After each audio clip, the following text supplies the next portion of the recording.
There's still people very committed to the idea of multilateralism and cooperation in the Arctic, but we also see these tensions and sense of competition.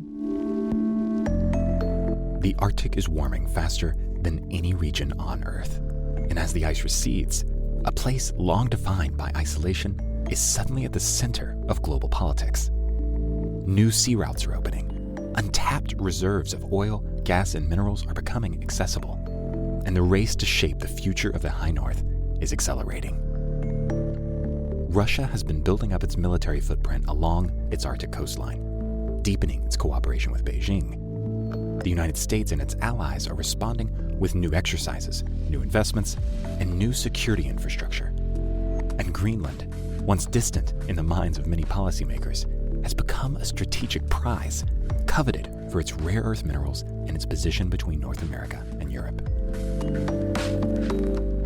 What happens next will determine whether the Arctic becomes a zone of competition or a rare space for cooperation, and it will shape the future of global trade, energy security, and the climate. This is Global Insights by Network 2020. Today, the new Arctic order, geopolitics at the top of the world.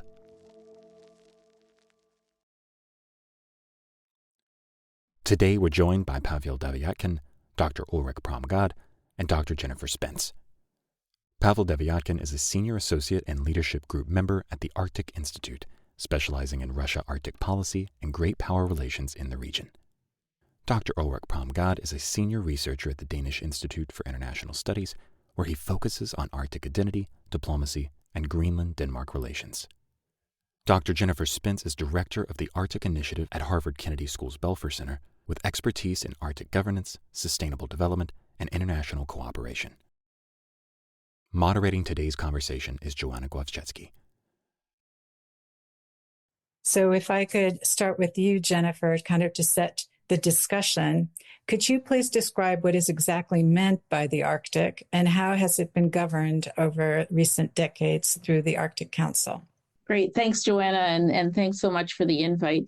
I think you've sort of asked one of my favorite questions, because I think it's such a great place to start, because I don't think we often think about these things, and that ultimately the Arctic as a region is a construct, and we have to sort of reflect on what that means. There's actually different definitions of the Arctic, and depending on which one you use, you sort of get a different flavor. So the sort of most classic one is probably the Arctic Circle, so a geographic sort of definition, and that's literally based on where the sun is visible or not visible at particular times of year, which is the latitude of 66 degrees north. But then there's also ones based on climate or tree line or political boundaries. And some of those are static, like the 66 latitude, 66 north. But the tree line and the climatological, we actually can start to see some changes in these, which also sort of begs some interesting questions. But I think an important and fun fact when we think about the governance of the Arctic is that there's actually a relationship between this geographic, the Arctic Circle definition of the Arctic, and the political.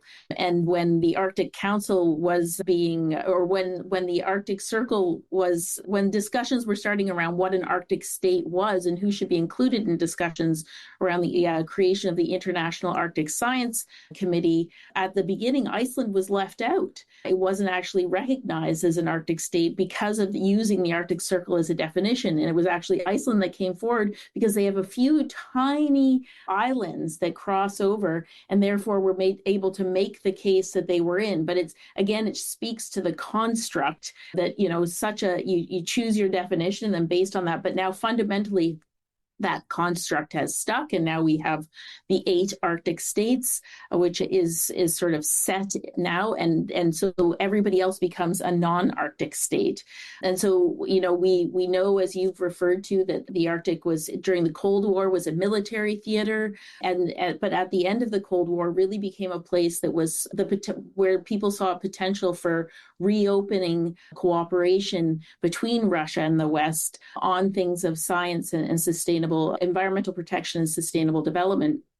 And the sort of the The real period of peace and cooperation sort of lasted between the early 1990s to 2013, I would sort of propose, where the Arctic Council was sort of the jewel in the crown of this idea of Arctic cooperation, and really sort of brought in this spirit of collaboration, and that there was something unique and exceptional about the Arctic.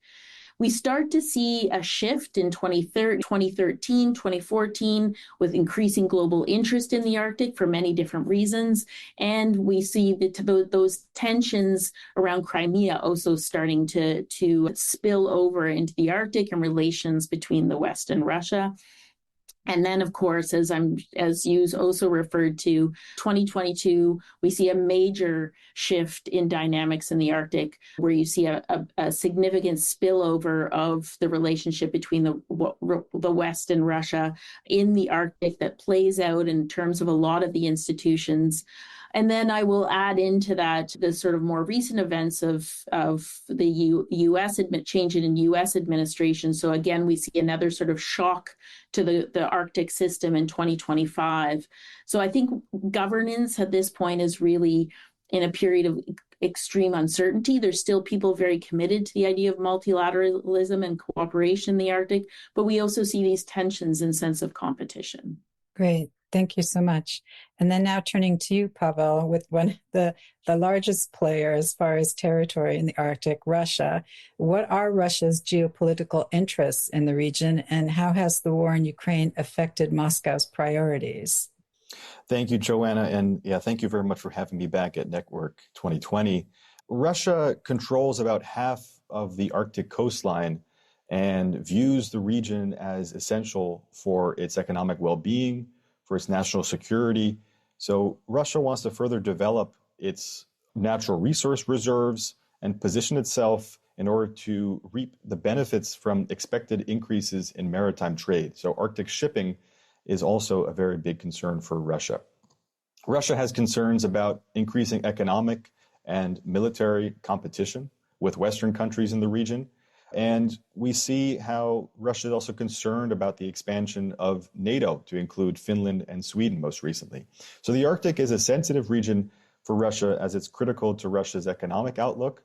And the war in Ukraine has caused a loss of Western markets and partners for Russia. And this has created significant problems for Arctic energy projects, for investment. But Russia is still trying to continue to make major investments in the region and is leading a domestic socioeconomic development strategy, also partnering with non-Arctic states. So in general, I would summarize Russia's Arctic policy as focused on using the Arctic as a strategic energy and natural resource base, managing the Northern Sea route to transport mostly extracted resources, scientific research and collaborative projects, so international cooperation, projecting Russia as a responsible power by participating in institutions like the Arctic Council, and securing Russia's economic interests and sovereignty in the region with a comprehensive land, sea, and air military presence. So the conflict in Ukraine has definitely affected Russia's Arctic policy. It's interesting to see how Russian officials, experts, policymakers, diplomats have reacted to the pause of the Arctic Council, and how they have called the pause in Arctic cooperation regrettable and hoping to preserve activities so that when circumstances allow, cooperation could return. We see updates to Russia's official Arctic state policy and Arctic strategy, foreign policy concept.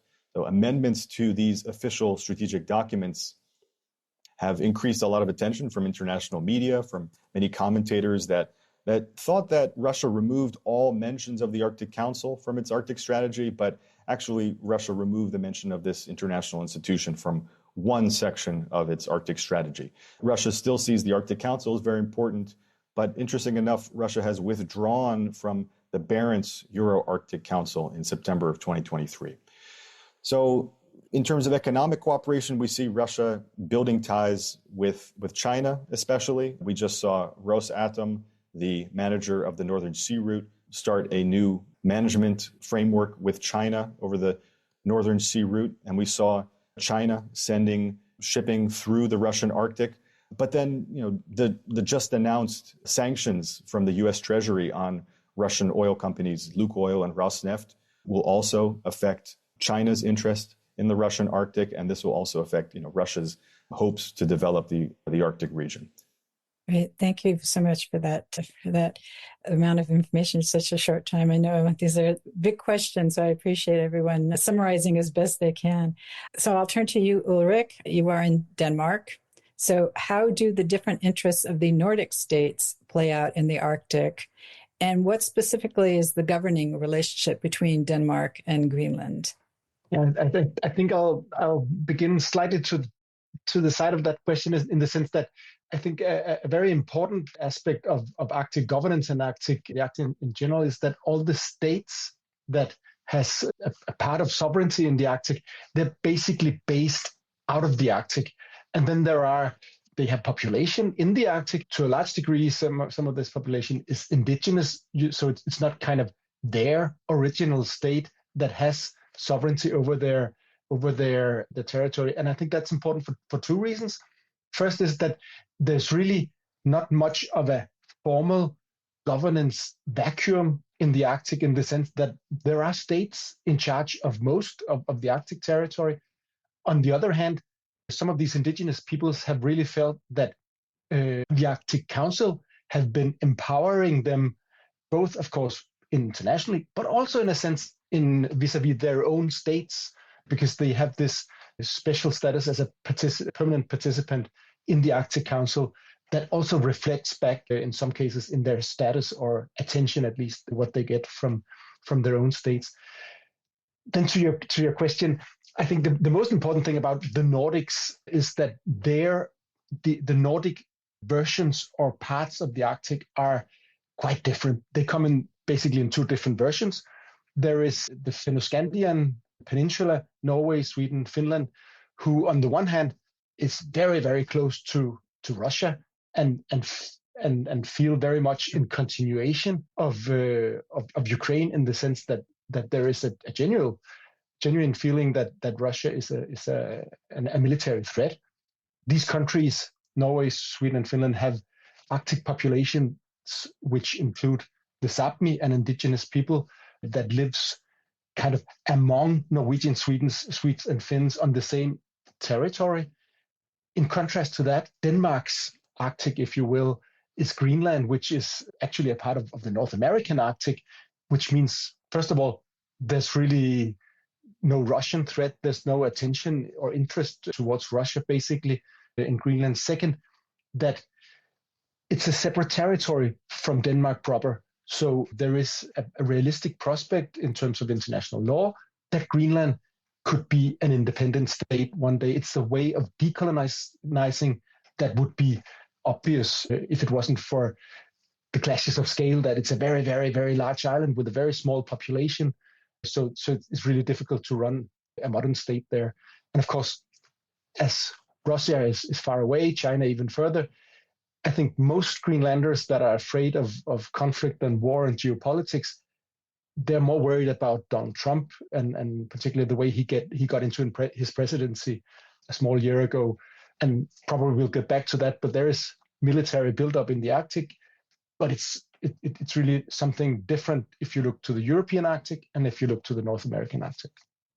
Thank you so much. And thank you also for raising the issue about the indigenous people, because we were going to ask some questions later about that. Now, turning to you, Jennifer, again, what have been the primary geopolitical interests of the United States in the Arctic, and how has President Trump kind of changed? To what degree has he changed U.S. policy there? And also, how has that impacted U.S.-Canadian relationship in the region? So I think one of the things to sort of emphasize is, the U.S. has not really thought of itself as an Arctic state, and I think most people in Alaska would tell you that they don't necessarily feel, especially from most of the United States, that sense that they think of themselves as an Arctic state. Having said that, there has been sort of a continuing trajectory of how U.S. policy has developed, and a senior fellow with us, David Bolton, who is part of creating the U.S. national strategy strategy on the Arctic region in 2022 will tell you, and I think he's right, is as much as we've seen changes in administrations over several decades, that the trajectory of that policy, those policy positions have been fairly consistent over time. There's of course a security component to that, so the strategy sort of reflects 4 pillars. Security, which is, makes a lot of sense. If you look at a map from the top, you have a US, Russia, our neighbors. Then, of course, climate change and environmental protection. And that has been there's been a strong sort of position on that over time by the United States. Sustainable economic development has been another component of that. And then very much and heavily engaged in international cooperation and governance. So those have been the pillars of the national strategy in the U.S. for some time. We've seen not telling anyone anything they don't know. We've seen a significant shift in that in the recent months. And I would emphasize 2 things here. So in what the attention is on. So we've seen a sort of a much stronger militarization and security kind of rhetoric coming out of the new administration. There's a lot of that kind of conversation. And then also sort of the Arctic as a place of rich resources that can be extracted kind of narrative. And then, as Ulrik sort of touched on, one of the things we were talking about is not only what they're focused on from a policy perspective, but how they're doing business. And so the administration really shifting from sort of cooperation and international multilateralism on issues to sort of this sort of America first approach that has translated into comments about the acquisition of Greenland and comments about the annexation of Canada. So, I mean, this is where I emphasize I'm in the United States, but I'm a Canadian. So always have that sort of bipolar feeling. And so this is where, I would touch on that there are because North America geographically, we will always be neighbors. So that and people are very aware of that, especially in the North, where you can't operationally do things without cooperation. The infrastructure, the capacity, the communities are very small. So you really have to sort of reflect on that. And that need to cooperate is not going away. And ultimately, operationally in the North, there's still a lot of important cooperations through NORAD, through search and rescue, all those types of things at the operational level. People will really emphasize that those connections are still there. But politically, there's been a fundamental rupture in the relationship between the US and Canada when it comes to economics. And I really sort of emphasize that this, in the Canadian context, the reaction to the approach that the US is using is truly a popular movement in Canada. It's not a political position that's being taken by an elite, but it's actually a movement by the people of Canada to respond and react to this kind of position that's being taken in the United States. Great. Thank you so much. And now turning to you, Pavel, it's been referred that China has called itself a near Arctic state. What does that mean? And what ways does China work with Russia? And how is their cooperation viewed by other bordering states? Yeah, thank you. China has called itself as near Arctic state in its 2018 Arctic Policy White Paper. But even before then, China has had an interest in the Arctic, especially in economic, geopolitical, scientific, and environmental interests. So China joined the International Arctic Science Committee in 1996 and has had a scientific research station in Svalbard, Norway, since 2004, where China conducts climatic studies. And China has also become an observer state to the Arctic Council in 2013, which means that it's interested in Arctic governance and scientific diplomacy, environmental cooperation, protection of the environment, sustainable development, and working with Arctic states and other non-Arctic states. So China calls itself a near Arctic state, and that has caused a lot of alarm from especially the US, but other Western countries, from NATO as well. And, this is especially over China's growing role in the Arctic economy, in Arctic shipping. I mentioned how there was the Russia-China Northern Sea Management Framework agreed upon recently with the Russian Rosatom company. China has also sent the Istanbul Bridge, a container ship from China through the Russian Arctic to the UK for the first time recently. China, declares that there is going to be a polar Silk Road, which is a vision for the Arctic as a new maritime shipping route to replace the traditional Suez Canal or Panama Canal routes. China sees the Arctic as a common heritage of humankind. So the Arctic is a region where natural resources, not just oil, gas, and minerals, but also fish, are to be exploited by the international community through cooperation. And so China has been working together, especially with Russia, in these areas. Most recently, there's been a lot of alarm from Western countries over China's cooperation with Russia in security-related affairs. So we've seen in recent years the Chinese Coast Guard entering the Arctic Circle for the first time together with Russia, Chinese bombers patrolling with Russia off the coast of Alaska, and naval exercises in the North Pacific Ocean approaching the Arctic. There is no evidence that China poses a military threat to the U.S. in the Arctic or that China has aggressive military interests, but that doesn't stop the U.S. Strategic documents published during the Biden presidency, especially the White House, the Coast Guard, different branches of the armed forces, from pointing out the growing role of China and especially alarm over potential dual use interests of China in the Arctic. So, the potential for Chinese scientific research stations or economic investment to also have a military component.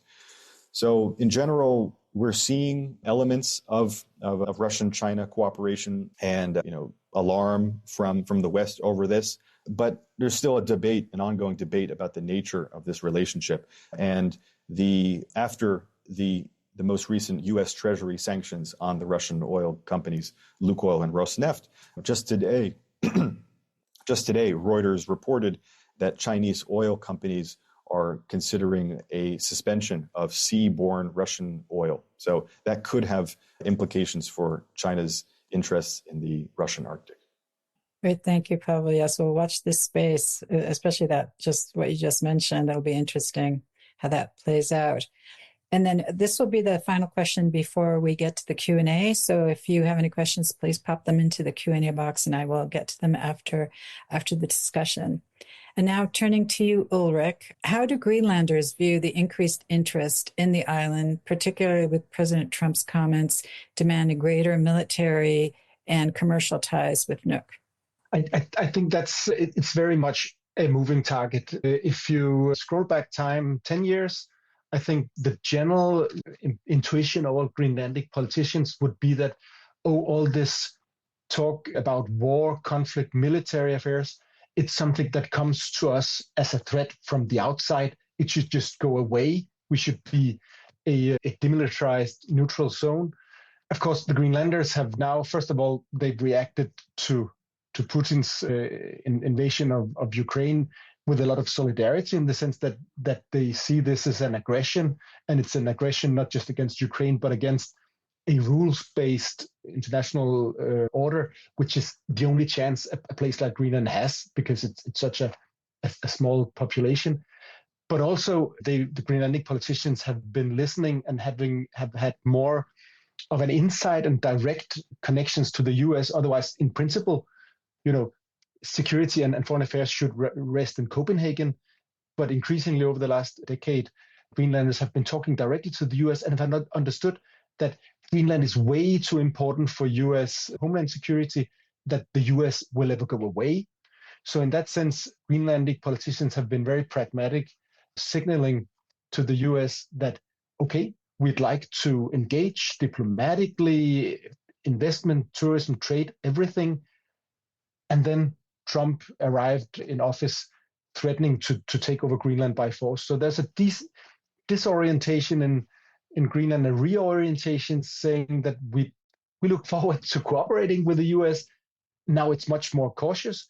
We see they don't go away, but we really, really appreciate the support shown by European countries. There's been military exercises with French, German, Canadian, and also Swedish and Norwegian participation recently.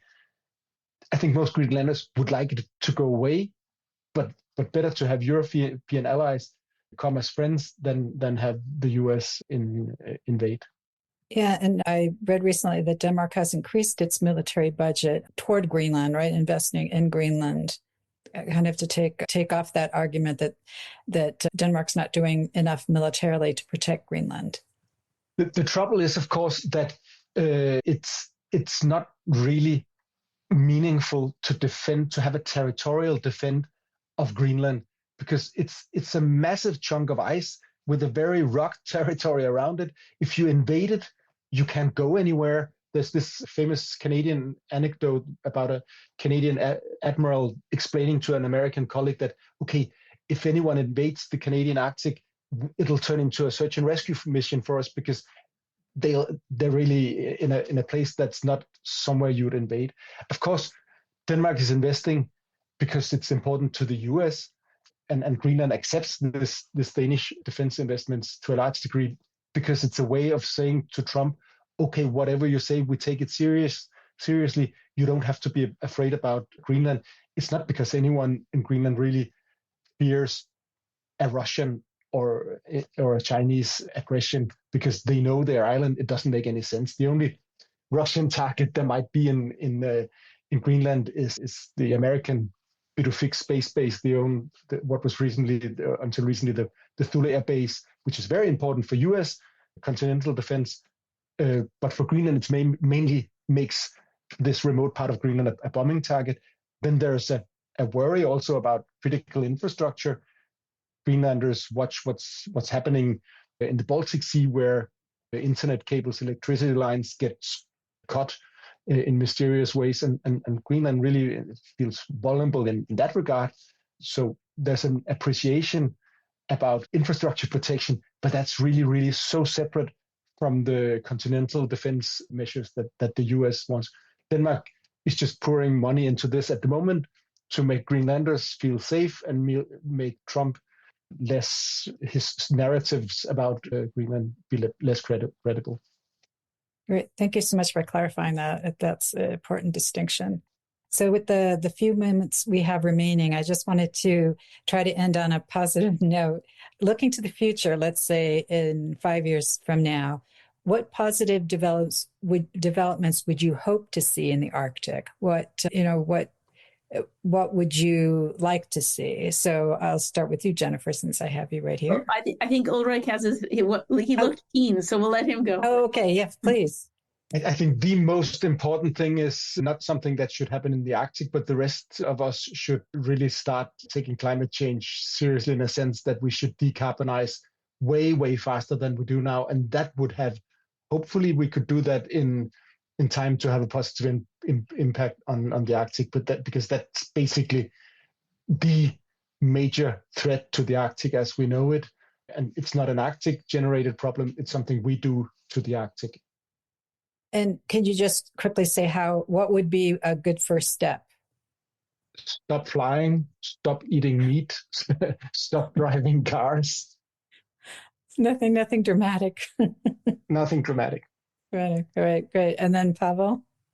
I just want to echo what Ulrik said, and just, focus it on, we see this normalization of the U.S.-Russia relationship. We see this, of course, each day has a different story about the progress of the Ukraine war negotiations. But in that Arctic Territory of Dialogue forum that I mentioned, where Putin gave his plenary speech, the presidential envoy of Putin, Kirill Dmitriev, on the sidelines of this forum, gave an interview to BBC News where he said climate will be central to U.S.-Russia cooperation in the Arctic. And so if, I hope it's before 2030, but if in the next few years we get some kind of pressure from the international community on the U.S. and Russia to cooperate in climate change research and adaptation and mitigation, that would be something really incredible. But we'll see, considering how skeptical this Trump administration is on that. Yeah, it could be a challenge, but we can always try to be optimistic. And Jennifer? Yeah, I'll take a slightly different tack. So I've just come back and I'm still recovering from Arctic Circle Assembly in Reykjavik last week, where I had the pleasure of supporting the Arctic Mayors Forum and the Arctic Fulbright Fellows in hosting a futures workshop with youth and that is always inspirational to me. And so there's actually a statement, and the idea of the futures workshop is that we brought together 14 youth from across the Arctic who were able to articulate what they envision the Arctic looking like in 2050. That letter is now publicly available. I put it in the chat if I was more organized, but maybe the organizers can help to do it. And I mean, this is very powerful. And ultimately those youth then spent 3 days going around talking to leaders from across the Arctic and got an incredible reception in terms of leaders wanting to support them in their efforts to have the Arctic be what they want it to be. And that's what we're going to continue to do, is champion that letter and support them to advance the issues that they see. So on an optimistic note, this is the future of the Arctic, and we all have an opportunity to support that. Great, thank you. Yes, the hope with the next generation, for sure. Thank you so much to Jennifer, Ulrik, and to Pavel for a fascinating discussion. I'm sure people learned a tremendous amount about the Arctic that they absolutely did not know or did not really appreciate the complexity of that whole entire region. Thank you for joining us on this episode of Global Insights. You can subscribe to Global Insights on Apple Podcasts, Spotify, or wherever you get your audio. For more analysis, events, and ways to connect with our community, click on the link in the description.